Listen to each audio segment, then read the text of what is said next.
Kemarin kita ada berbagai hal, akhirnya jadi kita diskusi sendiri. Ada kejadian yang unik begitu ya. Tapi kita meyakinilah semua itu harus saya bilang tidak semua hal itu rohani. Maksudnya gitu, tidak semua yang rohani itu rohani, tidak semua yang duniawi itu duniawi. Yang perlu kita harus melihat segala sesuatu itu dalam perspektif rohani gitu ya. Jadi banyak hal. Salah satu yang unik juga kita harus bisa melihatnya dalam perspektif rohani. Saya punya usaha aqua. Saya punya karyawan ini ikut saya sudah 8 bulan lebih. Lelet, lambat, pasif. Semua yang negatif diborong sama dia. Saya coba bersabar, mendidik pelan-pelan. Setiap opnam ada kurang 4. Begitu kalau nggak ditanya, opnam lagi 4, terakhir 8, begitu kan. Saya sama istri saya 4, anggaplah teledor apa begitu, biarin ya gitu. Sampai terakhir customer ada pesan, saya teruskan ke dia jawab oke. Ya, saya pikir berjalan dengan baik. Tetapi 40 menit kemudian customer itu WhatsApp lagi. Kan kalau pesanan kan ke handphone saya. Kok belum dikirim ya? Loh, udah jawab oke kok belum dikirim. Saya kalau udah customer yang komplain itu rasanya malu begitu loh. Kita kan jasa pelayan gitu ya. Lalu saya mau ke sana, mau saya cek, kalau bisa saya antar sendiri gitu. Saya cek di ruko, nggak ada orang. Saya tungguin hampir 1 jam baru datang. Lalu saya marah. Kamu gini, udah saya ambil akuannya, saya kirim, saya bilang minta maaf ke customernya, ini ada langsung saya suruh pulang dia. Langsung saya suruh pulang. Tetapi dalam kondisi itu saya menariknya kepada Tuhan. Tuhan, saya minta maaf ya, terkadang saya seperti anak ini. Saya udah Tuhan didik, kadang kita batu. Tuhan itu kan ingin kasih yang terbaik kepada kita, tetapi kita sering berjalan abadanya gitu. Itu yang saya maksudkan. Kejadian saya mem-PHK itu pun saya harus lihat secara rohani untuk diri saya. Itu yang saya maksudkan. Saya melihat, oh iya, saya pun kadang sama Tuhan begitu. Batu kita ya. Tuhan didik pelan-pelan, kadang kita lambat lelet begitu sampai akhirnya Tuhan kadang pentokkan ada sebuah masalah untuk kita bisa melihat kebesaran Tuhan gitu. Kalau adem ayem sepertinya kita nggak bisa melihat biasa-biasa aja. Nah, kita share tentang kekayaan ya. Kalau dibilang menakar itu diukur ya kan. Menakar ukur, kita bisa mengukur dalam perspektif Alkitab itu kekayaan itu sebenarnya apa sih gitu ya kan.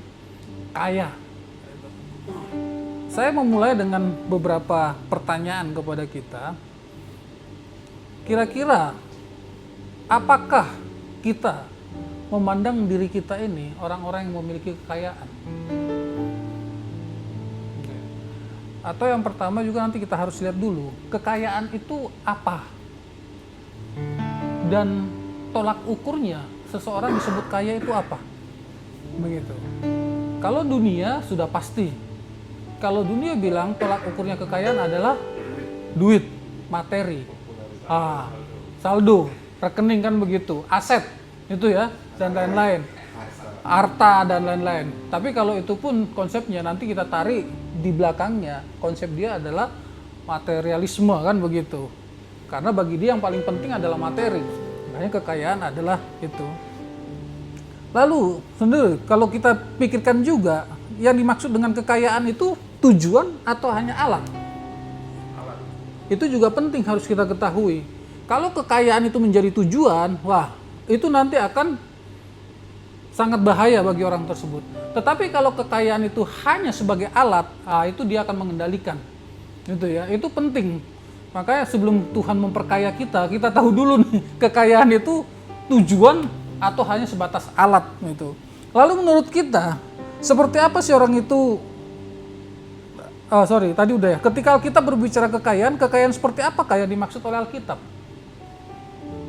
Apakah punya uang, banyak harta, banyak ternak, dan lain-lain? Kita bisa lihat contoh-contoh.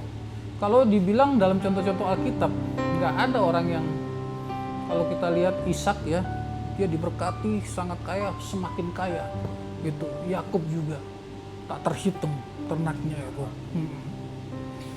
Jadi kekayaan itu seperti apa yang dimaksud oleh Alkitab?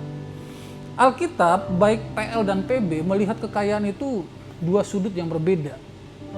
Kalau di dalam Perjanjian Lama ya, kekayaan itu bisa disimpulkan bahwa kekayaan itu berkat dari Allah. Gitu. Sebagaimana ketika Tuhan memulai rencananya untuk memulai hal yang baru melalui Abraham. Abraham itu kan adalah orang yang sangat kaya, ternaknya dan lain-lain gitu ya. Pemazmur pun bilang, pemazmur itu memuji berkat-berkat duniawi. Kalau Mazmur 1 ayat 3 ya, coba kita buka Mazmur 1 ayat 3.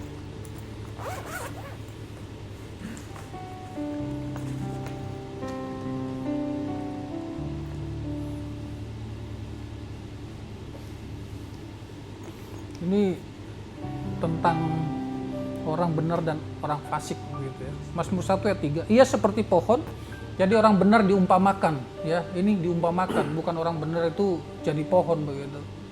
Ia seperti pohon yang ditanam di tepi aliran air yang menghasilkan buahnya pada musimnya dan yang tidak layu daunnya, apa saja yang diperbuatnya berhasil. Pemazmur pun memuji berkat-berkat duniawi, ya kan? Lalu Alkitab pun menyatakan harta dan kekayaan itu ada di dalam rumah orang yang takut akan Tuhan. Mazmur 112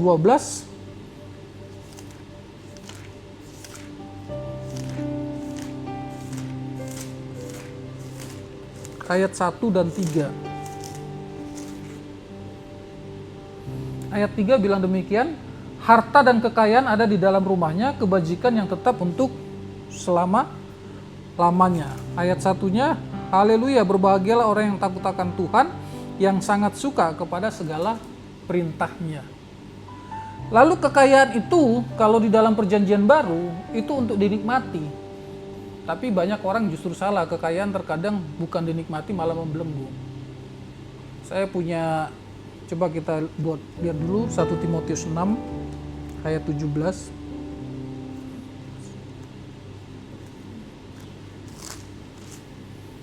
1 Timotius 6 ayat 17. B. David, coba tolong baca, B. 1 Timotius 6 ayat 17. Peringatkanlah kepada orang-orang kaya di dunia ini agar mereka jangan tinggi hati dan jangan berharap pada sesuatu yang tak tentu seperti kekayaan, melainkan pada Allah yang dalam kekayaannya memberikan kepada kita segala sesuatu untuk dinikmati. Ya, saya punya tante ya, sangat ekonomi sangat bagus, tapi justru dia tidak bisa menikmati dan sudah meninggal duluan. Jadi waktu kemarin saya waktu pelayanan terus bekerja proyek pas lagi bagus-bagusnya, istri saya selalu bilang tabung, bagus sih menabung, tapi saya selalu bilang sama istri saya, oke ditabung ya, ada porsinya ditabung, ada porsinya kita nikmati, ada porsinya juga untuk dinikmati orang lain, bilang gitu. Jadi saya selalu, buat apa kita nabung banyak nggak bisa dinikmati, tiba-tiba sakit berobat habis begitu. Karena banyak orang yang salah di dalam, bukan berarti, tapi ada juga orang terlalu dinikmati nggak punya tabungan, ya itu ya salah juga ya kan, terlalu hedon begitu. Apalagi apalagi era sekarang, era sekarang itu, aduh, di Eropa itu, di Amerika kan orang nggak pusing, nggak mau punya rumah sekarang.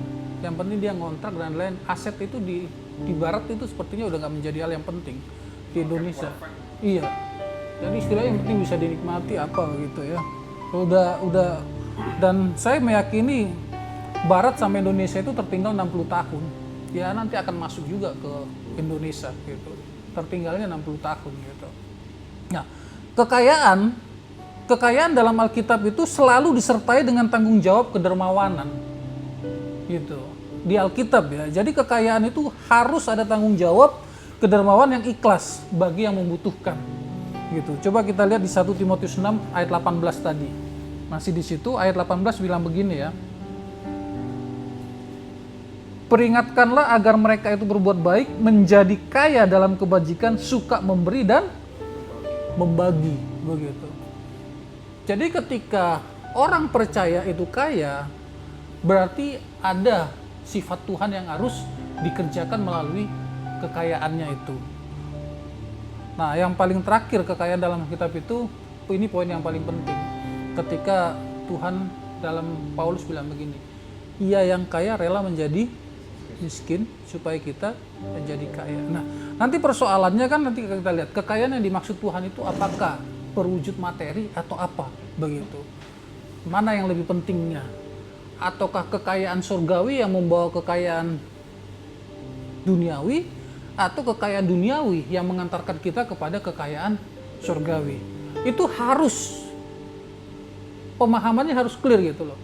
Alkitab itu nanti mengajarkan kita bahwa kekayaan surgawi itu yang akan membawa kekayaan duniawi, bukan dibalik. Nah, lalu kekayaan Alkitab yang sesungguhnya ya, kita lihat di Lukas 12 ayat 33. Terkadang kita sering salah, bahkan bukan sering salah ya, bahkan konsentrasinya itu sudah berbeda. Lukas 12 ayat 33.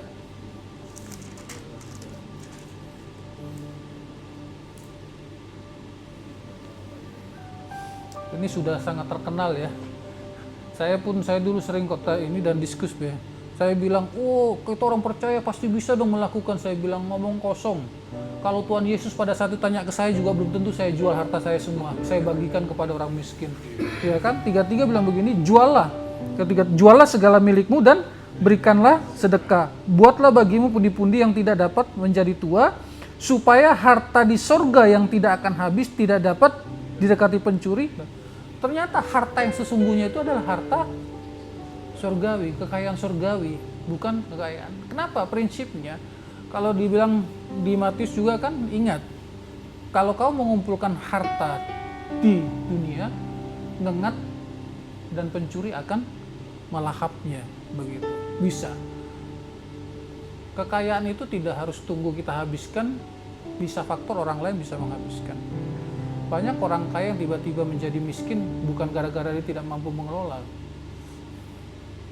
Tadi bilang 100 juta ya, dikumpulin susah-susah, orang enak banget menghabiskannya kan begitu ya. Iya kan ya, ada orang yang ngumpulin susah-susah, kita pengen bukan ambisi sih ya, kita punya niat yang baik mengelola perusahaan, mengembangkan gitu ya, ketemu orang yang tidak tepat, bisa langsung bruk begitu. Nah, kalau hatinya, kalau Alkitab kan bilang di mana hartamu berada, di situ hatimu berada kan. Nah, jadi kalau kekayaan kita, hati kita sandarkan kepada harta duniawi yang bisa hilang, ya hidupnya juga bisa hampa, hilang. Makanya sebenarnya harta yang sesungguhnya itu menurut ini adalah harta surgawi. Apa harta surgawi itu? Nanti ujung-ujungnya adalah kepada Kristus itu sendiri. Kristus itu sendiri begitu. Itu kekayaan di dalam satu ayat lagi ya, Lukas 16 ayat 11. Kita lihat dari Injil.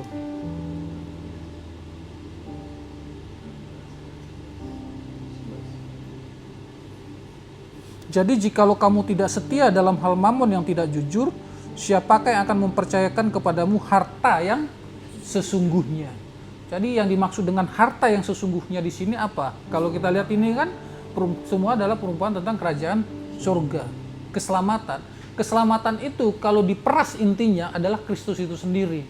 Asumsi dibalik semuanya itu adalah Kristus begitu. Jadi harta yang sesungguhnya adalah Kristus itu sendiri sebenarnya. Tapi bukan berarti nanti kalau gitu harta surgawi, harta duniawi kita nggak perlu. Enggak. Nanti kesimpulan saya adalah seharusnya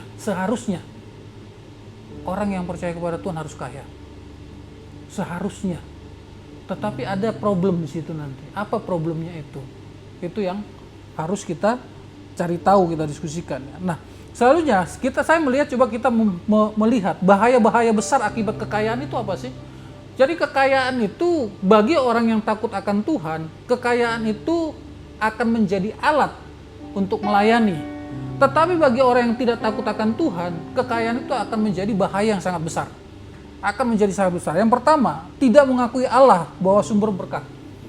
Banyak orang kaya yang tidak mengakui karena kerja kerasnya, karena apanya. Padahal kekayaan itu berkat dari, coba kita lihat ya dari Ulangan 8, 17 sampai 18. Ulangan 8 ayat 17 sampai 18. Boleh ada yang bisa bantu baca? Silakan. Ulangan 8 ayat 17 sampai 18. Maka janganlah kau katakan dalam hatimu, kekuasaanku dan kekuatan tanganku lah yang membuat aku memperoleh kekayaan ini. Tetapi haruslah engkau ingat kepada Tuhan Allahmu, sebab dialah yang memberikan kepadamu kekuatan untuk memperoleh kekayaan dengan maksud meneguhkan perjanjian yang diikrarkannya dengan sumpah kepada nenek moyangmu seperti sekarang ini. Iya. Bahaya besar kalau kekayaan itu adalah dia bersandar kepada kekayaan itu sendiri, melupakan Tuhan. Padahal kalau Tuhan berbicara kepada Musa dalam konteks ini, dia bilang kan, sebenarnya bukan karena kekuatanmu, bukan karena hebatmu. Kekayaan itu murni berkat dari Tuhan. Entah itu orang percaya atau tidak, tesis saya murni berkat dari Tuhan. Murni. Karena kalau Tuhan tidak memberikan itu kepada dia tidak akan bisa mencapai itu. Karena banyak orang kok yang bekerja keras, ya nggak kaya-kaya gitu. Tapi ada orang yang nggak terlalu sibuk juga bisa kaya begitu. Jadi memang itu dari Tuhan. Cuma di dalam caranya Tuhan memberikan itu banyak. Bukan ya kalau dibilang, kalau ada orang yang terlalu bilang menginginkan, burung aja nggak menanam, nggak makan kok. Bangun dari tidur, dia mau makan saya berapa puluh kilo itu untuk mendapatkan padi, ya kan? Bukan berarti dia tidak bekerja begitu.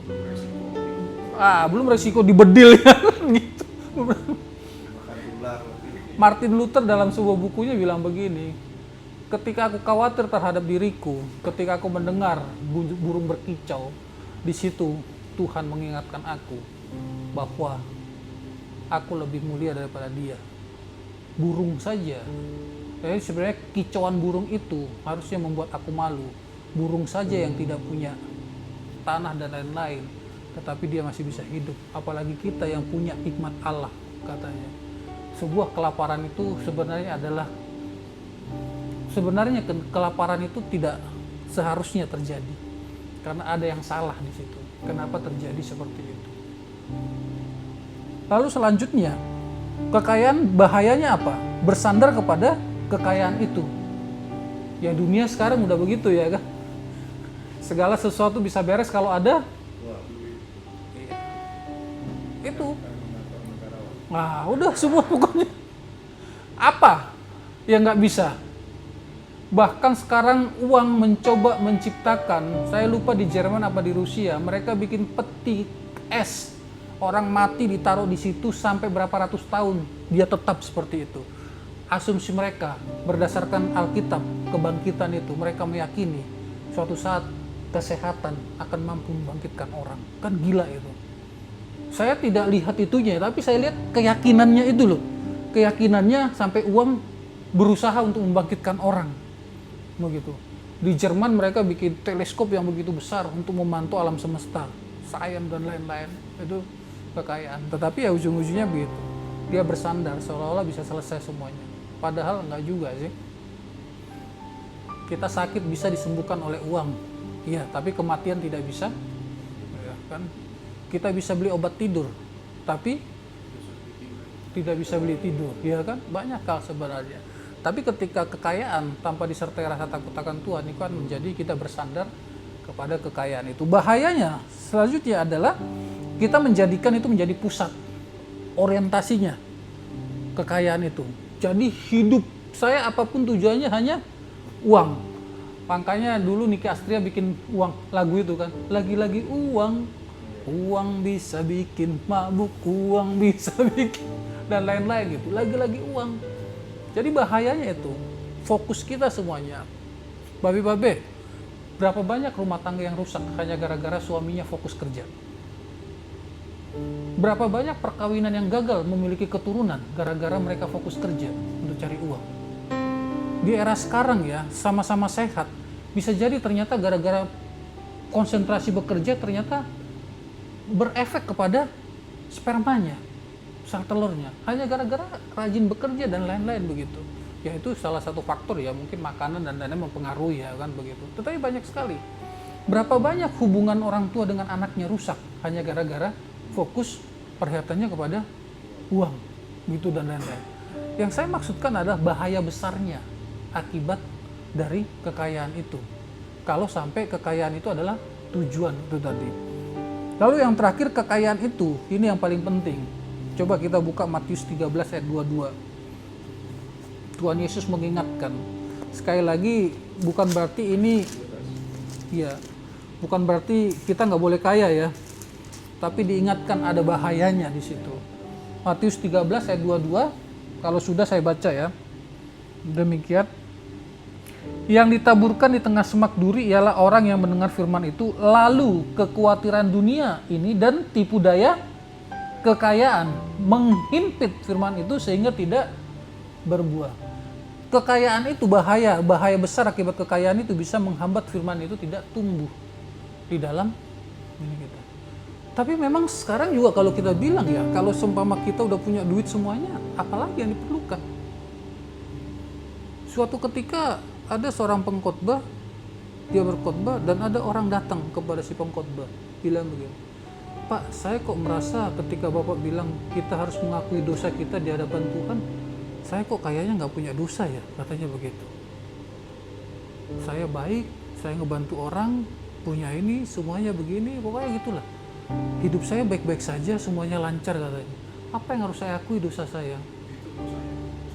Nah, akhirnya si pendeta bilang begini, oh ya, Bapak merasa diri baik ya? Ukuran Bapak untuk bilang Bapak baik itu apa? Karena Bapak mengukur diri Bapak dari orang lain kan. Jadi Bapak merasa lebih baik dari orang lain. Kalau ukurannya Allah, pasti saya yakin kamu tidak akan baik. Ya. Karena kita salah menempatkan ukuran itu. Gitu. Kita mengukur diri kita baik. Saya perbandingkan diri saya dengan Babe ini, sehingga saya bilang saya lebih baik gitu. Saya lebih baik gitu, karena ukuran kita manusia. Tetapi kalau ukuran kita adalah Tuhan, kita pasti akan tidak baik gitu ya.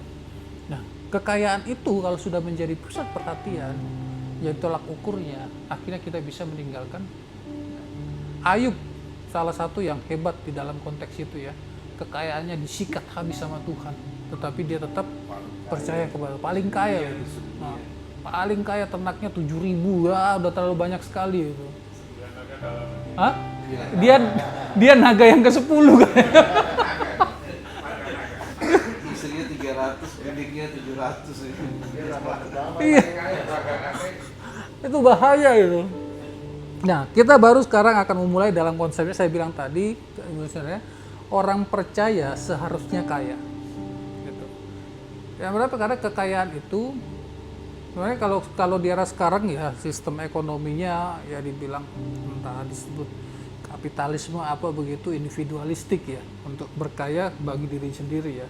Tapi sebenarnya kan orang yang mengelolanya dengan baik, takut akan Tuhan itu, kekayaan itu harus dinikmati secara kolektif sebenarnya, tidak boleh secara pribadi begitu. Saya mendasarkannya dari Kejadian 1 ayat 26 sampai 28. Ini dasarnya. Kejadian 1 ayat 26-28 bilang begini.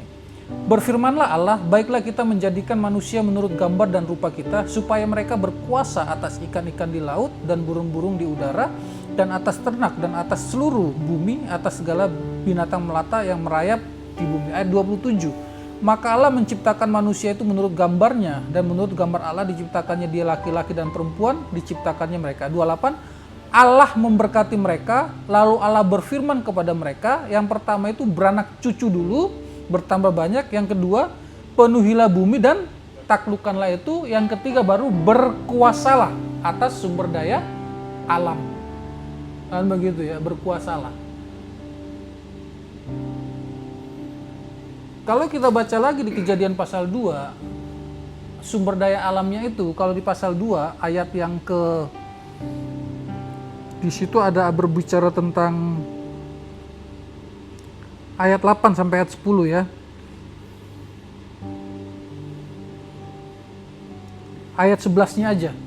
Di situ kan ada 4 sungai ya. Ayat 11 yang pertama namanya sungai Pison, yakni yang mengalir mengelilingi seluruh tanah Hawila, tempat emas ada. Gitu. Hah? Oh, udah ganti ya. Catatannya sudah dari bawah. udah jadi Papua nih. Enggak, yang saya maksudkan adalah ketika Tuhan bilang berkuasalah, Adam ditempatkan di Taman Eden yang ada sungainya, di mana di situ ada emas dan lain sebenarnya. Kan Tuhan suruh berkuasalah mengelola itu sebenarnya. Sebenarnya Tuhan memberikan otoritas kepada kita untuk mengelola sumber daya dunia itu. Dalam konteks itu. Allah memberikan otoritas pada Adam. Kalau di dalam bahasanya itu sebenarnya dikasih untuk memerintah, mendominasi gitu. Ya memang terbukti sih sekarang ya, 9 naga mendominasi katanya gitu. Sumber kembali lagi ke situ ya kan, dinominasi ekonomi begitu. Cuma memang persoalannya, waktu Adam dikasih dominasi itu untuk menguasai, itu kan belum jatuh di dalam dosa ya. Ketika dia makan buah itu, jatuh di dalam dosa. Ini problemnya ya. Pengelolaan sumber daya alam dan semuanya itu dikelola di dalam kejatuhan, manusia di dalam dosa. Disitulah semua problemnya itu. Makanya terjadi kemiskinan dan lain-lain seperti itu. Konteksnya karena mengelolanya bukan lagi, kalau Taman Eden itu adalah simbol kesatuan antara Allah dengan manusia. Ketika Adam jatuh dalam dosa kan diusir dari Taman Eden. Itu adalah simbol manusia dengan Allah terputus gitu. Nah, ketika pengelolaannya itu di mana Allah sudah tidak memberikan hikmat kebenaran, jadi manusia itu sampai sekarang alam ini masih baik, sisa-sisa Allah yang ada dalam manusia yang berdosa itulah sampai sekarang. Tetapi ketika Kristus datang, mati di kayu salib, nah orang percaya inilah seharusnya, kalau Tuhan bilang kan datanglah kerajaanmu di bumi seperti di surga. Sebenarnya kita ini adalah duta-duta kerajaan Allah yang harus merestorasi hal itu, baik di dalam ekonomi, kekayaan, dan lain-lain. Tadi kita sudah diskusi dengan Mbak Beni ya, kita melihat kondisi Indonesia sekarang dan lain-lain itu. Salah satunya kekayaan itu, kita orang-orang yang percaya itu yang harus merestorasi, gitu. Supaya tidak supaya bisa sesuai dengan yang Tuhan inginkan. Gitu. Kalau kita lihat tentang kekayaan, saya bilang kan Tuhan tidak anti. Jadi jangan bilang ya orang Kristen anti kaya, enggak. Teologinya ada orang teologi terlalu salib. Kekristenan itu kan hanya dua. Kalau nggak terlalu makmur, menderita gitu ya. Ya kalau nggak sayap kanan, sayap kiri begitu lah. Yang satu kemakmuran terus, sikat terus, hartanya makmur terus gitu. Lupa bahwa Kristus mati. Tapi yang satunya terlalu menderita, salib terus, sampai nggak punya duit untuk makan, untuk obat begitu kan. Enggak, harus dilihatnya kemakmuran dengan itu. Tuhan juga bilang kok, aku datang supaya kalian bisa menikmati kemakmuran, kekayaan, mati di kayu salib, supaya anugerah Allah itu yang kita khususnya bagi orang percaya ya, ketika Adam jatuh di dalam dosa, tanah kan dikutuk kan. Tanah itu kan sumber kehidupan kita dikutuk. Coba kita bayangkan, tanah yang sudah dikutuk, dikelola orang yang jatuh dalam dosa, mereka masih bisa menikmati kekayaan. Betapa kita yang sudah ditebus oleh Kristus, bumi yang sudah ditebus oleh Kristus, kita mengelolanya harusnya memang lebih strength daripada mereka gitu. Tetapi kan mungkin hal-hal yang itu tidak terlalu banyak disinggung orang-orang percaya ya. Sudah sibuk di gereja pun sekarang mungkin pemikirannya. Tokoh-tokoh dalam PL siapa? Siapa yang mengalahkan tentang kekayaan Abraham, Ishak dan Yakub? Ayub, Yusuf. Dia orang kedua di Mesir. Dia yang mengendalikan seluruh ekonomi dan pangan. Dia orang yang takut akan Tuhan, sangat kaya. Salomo. Tidak ada raja yang mengalahkan kekayaan Salomo. Sampai dia bisa membangun bait Allah dengan uang dan lain-lain. Jadi kekayaan dalam perjanjian lama atau Alkitab itu identik dengan berkat Allah bagi orang yang percaya kepadanya. Kalau kita lihat di dalam perjanjian lama ya, orang yang percaya kepada Tuhan pasti mendapatkan. Tetapi kekayaan itu adalah berkat kehadiran Allah untuk menolong orang-orang yang tidak mampu. Ya salah satunya Yusuf lah. Dia punya hikmat, dia mengendalikan ekonomi, tapi kan bukan buat dirinya sendiri. 7 tahun, kita bayangkan 7 tahun sangat melimpah kekayaan itu. Mungkin kalau sebuah perusahaan itu mungkin tahun 1 untung 1M, tahun kedua 100M, tahun ketiga 1 triliun kan begitu, brut. Tapi 7 tahun kemudian kan kelaparan, sampai kelaparan 7 tahun aja masih bisa hidup mereka. Tapi kekayaannya untuk memelihara. Sebenarnya kalau kita bisa simpulkan pun, kekayaan sampai sejauh ini ada yang untuk memelihara manusia itu sih, pada dasarnya. Humanisme dan lain-lain kan banyak sekali badan-badan amal ya, mengumpulkan uang yayasan untuk membantu orang-orang yang lain. Terlebih motivasinya apa itu? Tetapi kita bisa melihat di situ bahwa kekayaan sejauh ini memang adalah berkat Allah untuk melangsungkan kehidupan ini masih tetap berlangsung begitu. Tanpa kekayaan ya banyak orang yang akan menderita dan mati, kelaparan dan lain-lain begitu. Tetapi di dalam perjanjian baru ya, kalau pengkhotbah itu bilang kekayaan itu banyak hal ya, bisa disebut kalau pengkhotbah itu mengkritik kekayaan itu dalam beberapa varian ya. Dia bilang mencintai kekayaan itu akan menjadi sia-sia. Terus satu teks lagi yang bagus di 5 ayat 10 dia bilang gitu. Ini sebenarnya yang salah bukan kekayaan. Indonesia banget sih biasanya begitu. Tambah penghasilan, tambah pengeluaran. Itu Alkitabiah loh. Coba kita lihat pengkhotbah 5 ayat 10 ya.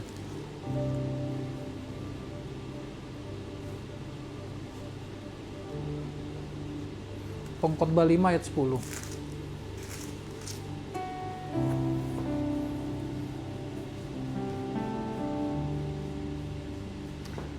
Saya bacakan, dengan bertambahnya harta, bertambah pula orang-orang yang menghabiskannya. Dan apakah keuntungan pemiliknya selain daripada melihatnya, begitu. Jadi kalau kita melihat kekayaan di dalam kitab pengkhotbah itu, kekayaan itu adalah sia-sia, kekayaan itu ya akan sirna, kekayaan itu, kalau pengkhotbah itu kan takut akan Tuhan yang paling benar. Jadi sebenarnya kalau kita mau lihat kekayaan itu, takut akan Tuhan adalah fungsi kita sebenarnya. Untuk kita menakar kekayaan kita itu hanya itu, takut akan Tuhan. Jadi kekayaan tanpa rasa takut akan Tuhan adalah sebuah jerat yang akan menjadi tuan untuk memperbudak hingga semuanya terbukti menjadi sia-sia. Saya ulangi lagi kalimatnya ya. Kekayaan tanpa rasa takut akan Tuhan adalah sebuah jerat yang akan menjadi tuan untuk memperbudak kita hingga semua yang kita miliki terbukti menjadi sia-sia. Gitu. Kalau tanpa rasa takut akan Tuhan. Salah satu contohnya begini. Kalau kita kaya tidak punya rasa tidak punya takut akan Tuhan, begitu habis, hancur, miskin, kita akan menjadi sangat penderita stres bahkan bunuh diri. Tetapi kalau kita takut akan Tuhan, kita tahu yang paling penting adalah Tuhan, sekaya-kaya kita, kayak contoh Ayub, mau habis pun tidak ada masalah. Ya kan? Maksud saya, tidak ada yang menjadi sia-sia. Toh hidupnya dengan pengharapannya pasti akan dipulihkan. Tetapi kalau tanpa takut akan Tuhan, akan sia-sia. Hartanya habis, hidupnya pun akan menjadi habis dan tidak ada lagi faedahnya begitu. Gitu. Nah, ketika kita melihat dalam perjanjian baru, justru perjanjian baru melihatnya bahwa harta itu justru sesuatu hal yang, kalau perjanjian lama itu harta kekayaan itu identik dengan kehadiran Allah berkata. Tetapi di dalam perjanjian baru, Kristus malah mengkritik kekayaan itu, bahkan bisa menjadi penghambat untuk menerima keselamatan. Ingat ya, orang kaya itu, sulit pemuda itu kan, ketika Tuhan Yesus bilang guru yang baik, diskusinya kan begitu. Tuhan Yesus bilang, kenapa kamu bilang saya guru yang baik gitu? Kamu tahu, oh iya, kamu jangan berzina apa gitu. Semua sudah saya lakukan itu. Oke. Jadi dalam konteks itu sebenarnya ya kamu lakukanlah hukum Taurat itu semua, tapi hukum Taurat itu nggak sanggup. Maksudnya adalah hukum Taurat yang terlihat itu bisa kamu lakukan, tetapi di dalam hatimu sesungguhnya engkau tidak membutuhkan Tuhan. Karena hartamu itu sudah menjadi pusat bagi dirimu. Makanya itu, buang dulu hartamu itu biar saya masuk. Tetapi kan dia bilang, disedih. Makanya Tuhan Yesus bilang di situ, lebih baik seekor unta masuk lubang jarum daripada orang kaya masuk kerajaan surga. Nah, itu banyak orang yang dibilang, oh kayak gitu orang kaya enggak, padahal enggak. Sebenarnya yang prinsipnya di situ adalah masuk surga itu bukan urusan manusia, tetapi adalah anugerah dari Tuhan. Kan ada di situ ya, bagi manusia itu mustahil, tapi tidak ada yang mustahil bagi Tuhan. Maksudnya masuk surga, keselamatan kita itu tidak. Nah, jadi kalau perjanjian baru lebih melihat pada hal itu, Tuhan gitu.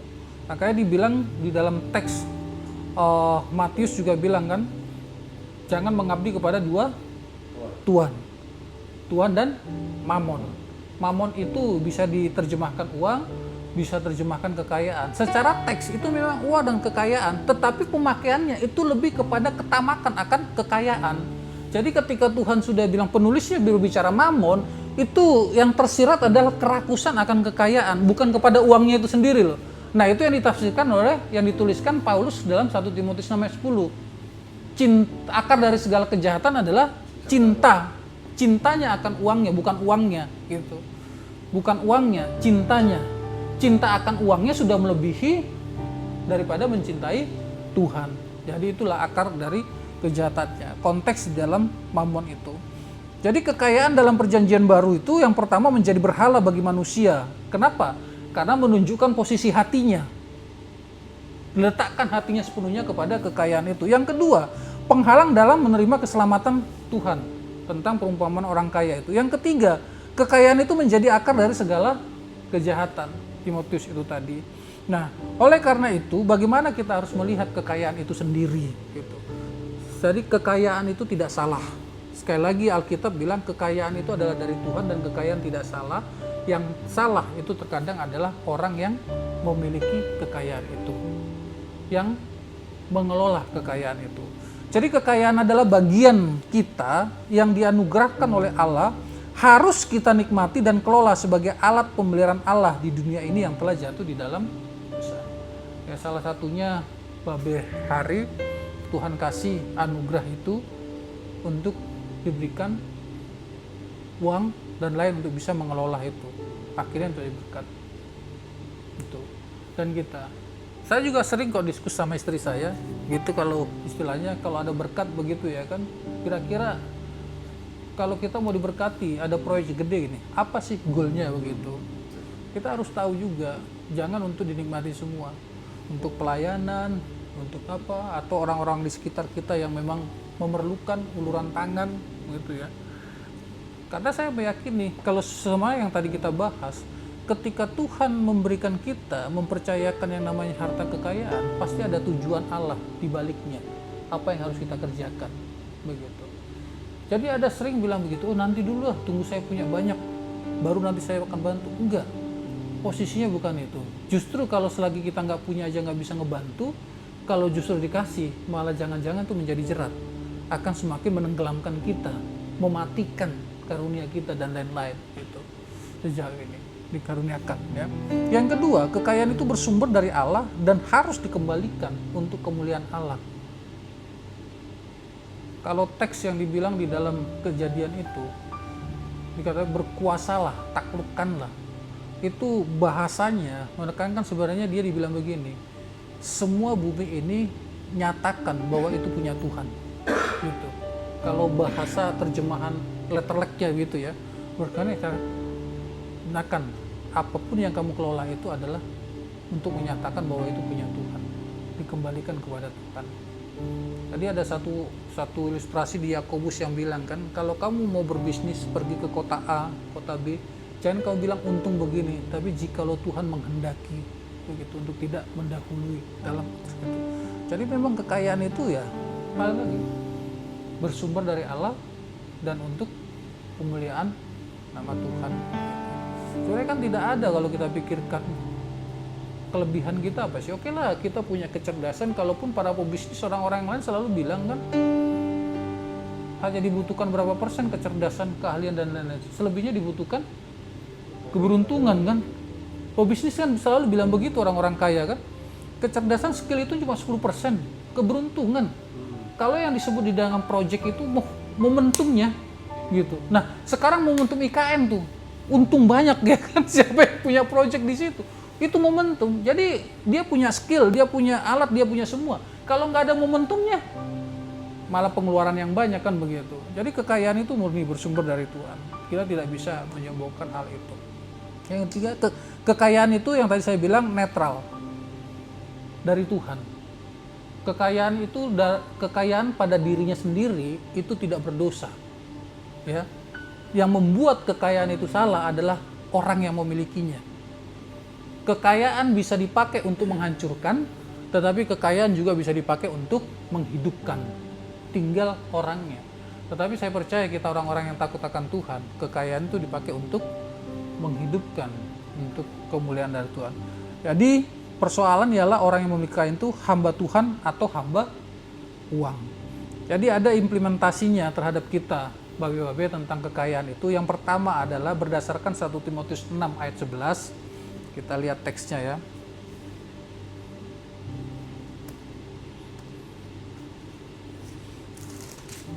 1 Timotius 6 ayat 6 sampai 11.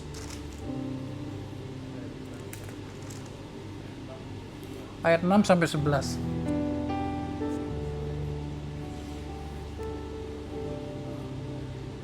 Iya, saya meyakini kita semua adalah orang-orang yang memiliki kekayaan ya. Kekayaan itu kita tidak bisa membandingkannya begini. Kalau istilah dunia itu kan, Babe ini dosen administrasi publik Be ya. Iya. Saya pernah menjadi dosen teologi. Akan tidak apple to apple kalau saya bandingkan saya dengan Babe ini. Mungkin dalam metode mengajar satu hal kita bisa apple to apple, tetapi ilmunya tidak akan apple to apple. Nah, kekayaan pun tidak bisa dibandingkan begitu antara orang A, orang B gitu. Karena kekayaan itu kita harus lihat dari Tuhan memberikan kepada kita secara personal. Kalau kita memiliki satu paradigma, Tuhan memberikan kekayaan itu secara personal kepada kita, maka kita bisa simpulkan kita semua adalah orang kaya di dalam pandangan Tuhan. Gitu. Dan nanti potensi yang kita miliki, kita kembangkan, itu akan terus berkembang. Nah, oleh karena itu implementasinya ketika kita memiliki yang kita miliki apa? Memiliki rasa cukup dari Allah. 1 Timotius 6 ya, ayat 6 bilang begini. Memang ibadah itu kalau disertai rasa cukup memberi keuntungan besar. Sebab kita tidak membawa sesuatu ke dalam dunia dan kita pun tidak dapat membawa apa-apa keluar. Asal ada makan dan pakaian, cukuplah. Gitu. Jadi kita melihat kekayaan yang kita peroleh, yang kita nikmati sekarang, kita miliki, cukup. Disertai dengan rasa cukup. Maksudnya, kalau sudah disertai rasa cukup, terus saya udah nggak bekerja, Babe Justin, ya sudahlah, saya sudah punya nasabah 40, udah cukup gitu, terus nggak bekerja, ya bukan begitu implementasinya ya kan, ya dikembangkan terus. Tetapi ketika hasil yang diberikan oleh Tuhan itu, maksudnya apa ya, ambisinya itu bukan menjadi sebuah ambisi yang liar begitu. Lalu yang kedua, ayat 9 sampai 10, 1 Timotius tadi bilang begini. Tetapi mereka yang ingin kaya terjatuh ke dalam pencobaan, ke dalam jerat, dan ke dalam berbagai-bagai nafsu yang hampa, yang mencelakakan, yang menenggelamkan manusia ke dalam keruntuhan dan kebinasaan. Karena akar segala kejahatan ialah cinta uang, sebab oleh memburu uanglah beberapa orang telah menyimpang dari iman dan menyiksa dirinya dengan berbagai duka.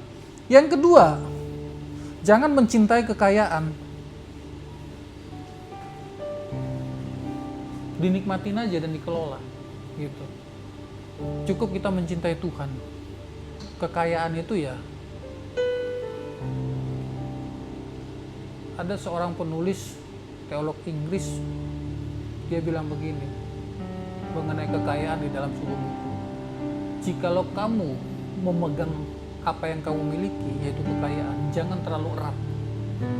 Ketika dia hilang, dia tidak akan melukai tanganmu. Jadi kalau kita punya kekayaan itu jangan dipegang erat-erat. Sehingga kalau dia jatuh hilang, dia akan melukai. Jadi pegang aja santai. Kalau dia hilang, seolah-olah tidak ada yang terjadi. Begitu.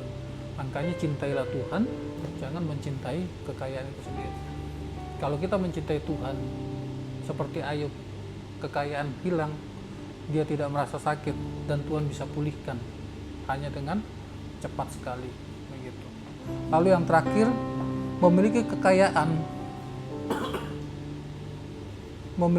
Allah, yaitu apa itu? Sebenarnya yang Tuhan, kalau kita lihat di Alkitab, sebenarnya kekayaan yang paling hakiki itu adalah Kristus, kerajaan surga gitu ya. Nah, Kristus dan kerajaan surga di dunia itu bisa diwujudkan melalui apa? Yang sebenarnya yang paling penting adalah kekayaan materi yang kita miliki harus menjalankan keadilan, ibadah, kesetiaan, kasih, kesabaran, dan kelembutan di dunia ini. Jadi kekayaan itu pun harusnya bisa mewujudkan sifat-sifat Allah di dalam dunia. Tapi kan kalau kita lihat sekarang sudah berbeda sekali ya. Orang kaya sekarang kalau kita lihat, apalagi di era sekarang loh, Indonesia selama 10 tahun ini kalau orang cermat meneliti ya, yang kaya semakin kaya, yang miskin semakin miskin, yang tengah-tengah nggak dapat apa-apa. Di era sekarang ya, yang kaya semakin kaya, yang miskin semakin miskin, kita ekonomi di tengah ini nggak dapat apa-apa, nggak menikmati apa-apa, bisa stuck gitu. Karena yang mengelola bukan hal itu, apa sekarang dan lain-lain gitu. Makanya oleh karena itu kekayaan itu harus kita kelola untuk mewujudkan keadilan. Kalau contohnya keadilan seperti apa? Ada orang bermain hukum ya, babe, seumpama saya kaya ya, babe itu bermasalah dengan orang tanahnya diserobot di anu. Saya kalau punya duit, saya bayar aja jalan-jalan, pergunakanlah gitu ya. Kalau memang sistem hukumnya sudah rusak ya, saya bayar aja pengacara nih, itu benar, menangkan dia gitu. Itu kan salah satu menegakkan keadilan Tuhan, kekayaan kita pakai. Bukan justru babe ini salah tuh supaya saya bayar jaksa, hakim untuk itu ya nggak benar. Tapi kalau memang dia benar dan terzolimi, saya punya uang untuk menegakkan keadilan, saya suak aja hakimnya gitu. Tapi prinsipnya bukan pada sogoknya ya, tetapi uang itu kita pakai untuk menegakkan keadilan itu prinsipnya, bukan kepada sogok menyogoknya, enggak begitu. Itu bisa salah satu contoh. Mungkin itu yang bisa saya share tentang kekayaan itu sendiri. Kekayaan tidak salah, ayo kita diberkati Tuhan dengan kekayaan, tapi dikelola. Nah, menjadi persoalannya sekarang banyak orang Kristen tidak bertumbuh di dalam kekayaannya, ya kembali juga banyak faktor kok. Itu bisa hal-hal yang menarik untuk kita bahas nanti. Satu, etos kerjanya apakah sudah sungguh-sungguh benar, ya kan? Yang kedua, di dalam mengelola bisnisnya seperti apa, itu lain hal lah gitu. Dunia sangat baik di dalam mengelola itu. Orang dunia etos kerjanya sangat baik. Kita orang-orang Kristen pun harusnya seperti itu dalam mengelola bisnis dan lain-lain. Itu bisa saya share, mungkin kita bisa diskus atau ada pertanyaan atau yang lain silahkan, yang mau menambahkan monggo.